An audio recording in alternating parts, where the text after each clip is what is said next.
Yar! Get off my ship!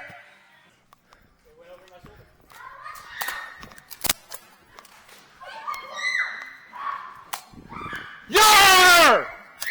Piracy!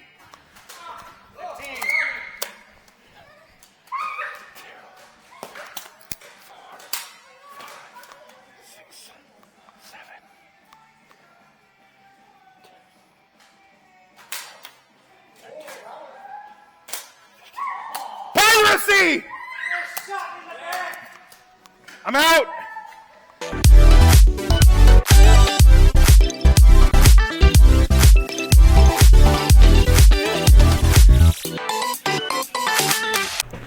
I am a man of a certain age. And that means that when I was in high school, Disney decided that they should start adapting their rides to make movies. And they started this with Pirates of the Caribbean. Naturally, as a man of a certain age, I greatly enjoyed Pirates of the Caribbean. It was something of an obsession for a period of my life. And finally, someone has realized that pirate stuff should be even more audacious than it already is. Obviously, we've all been aware of these for a while. They came out in, I think, the Australian market first. But these little pirate revolvers are absolutely tremendous. They look good. They feel good. They even sound kind of good. They have a priming indicator in this little window on the back. And as one of my buddies who was here over the weekend pointed out, it has an armory mark on it. It's got a little crown, which is just attention to detail. Modification is pretty easy too, because naturally, the first thing I had to do was make this thing half dart compliant. All right. I'm just going to be honest with all of you on this one. This is the third attempt to make this video. I did both of these already. Here's the thing. There are some pitfalls and foibles with removing these air restrictors and checking these things out.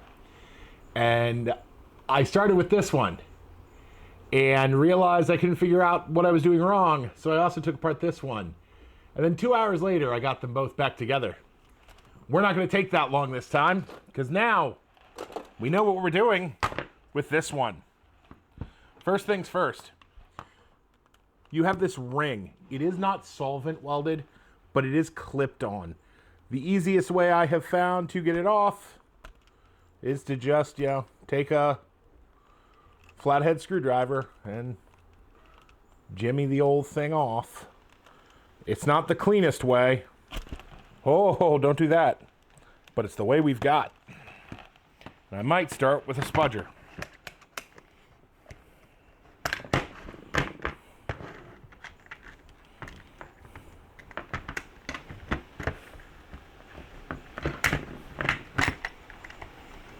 This thing came right out earlier. Now it's gonna fight with me. There we go. So this is just a flat edge. It's for doing phone screens. That's what it's actually for. But for our needs, it works pretty good. Because it gives us just a little kind of a shim. So I can get in here and start the process.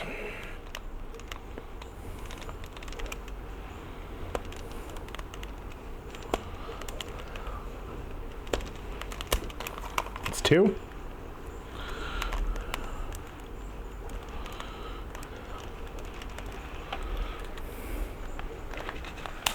That's 3. And the fourth one should be considerably easier. Come on. There we go. Okay, so that is free spinning on the barrel assembly now. And we're done with those. I'm gonna have to do one more of these at some point. But yeah. So This is well put together. Normal Dart Zone stuff. This is not painted plastic. It is 3 different colors of plastic. The little grip accoutrement here will come off pretty easy. Leaves you with that lovely look, and then you have 6 screws. 2 in the forward assembly.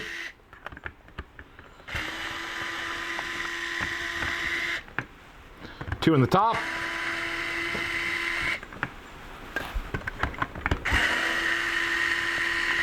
And of course, Hodo electric screwdriver.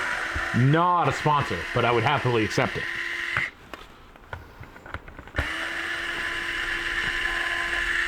Okay, so starting here is where you need to be careful. Why you need to be careful is this has springs that can go sproing. And if those springs go sproing, your day is going to be ruined, much like mine was earlier. This is all kept under a little bit of pressure, which I'm not crazy about. So as you can see, the entire, well, I guess the lock, right? Because it does look like a flintlock. The entire lock assembly is right here. And it's all really kept together by this one little plastic washer right here. And if anything happens to this little plastic washer, your day is going to be ruined. Because this is going to sproing, and you are going to spend the next 2 hours putting this back together. Because we're not doing a spring swap, all we're going to do is lift out the indexing barrel portion, like so. We're going to grab the mount for that and keep it with it. And then finally, we are going to gently lift this assembly and pop this little cover. That will give us the access to pull out the restrictor and the spring. We will then put this little cover back on. Again, this is the simplest version of doing this mod that could possibly exist. And then we are going to gently reseat our plunger assembly. And again, make sure our dangerous springs stay where they're supposed to be. Over here, because we want this to be able to take half darts, we are going to very artfully clip 1, 2, 3 pieces of plastic in each barrel. And those pegs will just fall out. And once we have no pegs in the little assembly, for the record, it's held together with screws. I have not taken one apart yet, but it's interesting. I'd like to see one of these for maybe like 2 mega darts. Something like that. Radio, if you're watching. Something to give some thought to. That slides right back in there like so. Your other half comes right back in. And remember, if it doesn't want to go easy, it doesn't want to go. Don't force it, you'll break it. Hodo electric screwdriver. Still not a sponsor. Still would love it. We're going to put the 6 screws back in the body assembly. That's right. There's still only 6 screws. Dart Zone. Love Dart Zone.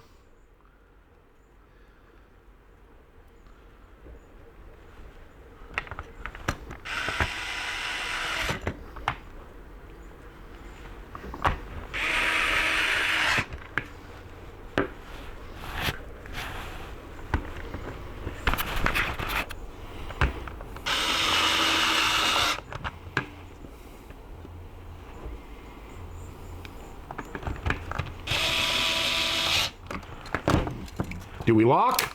Yes. Do we fire? Yes. Okay, putting this little ring back on.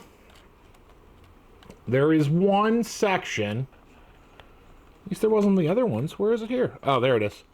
Where there's a line. That line matches up with the top of your trigger, or the top of your stock assembly there. And there we have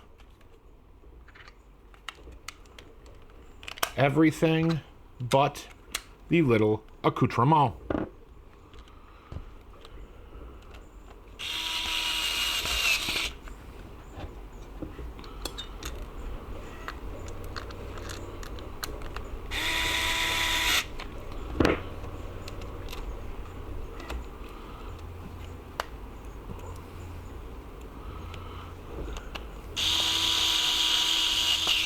There we go. Just that easy. Half dart compliant. No dart pegs. Ready to go. They are a little laborious to get apart with this locking ring and having to break it off of its little posts. It is not necessary for function, but it is necessary for aesthetics. And they are pretty good overall.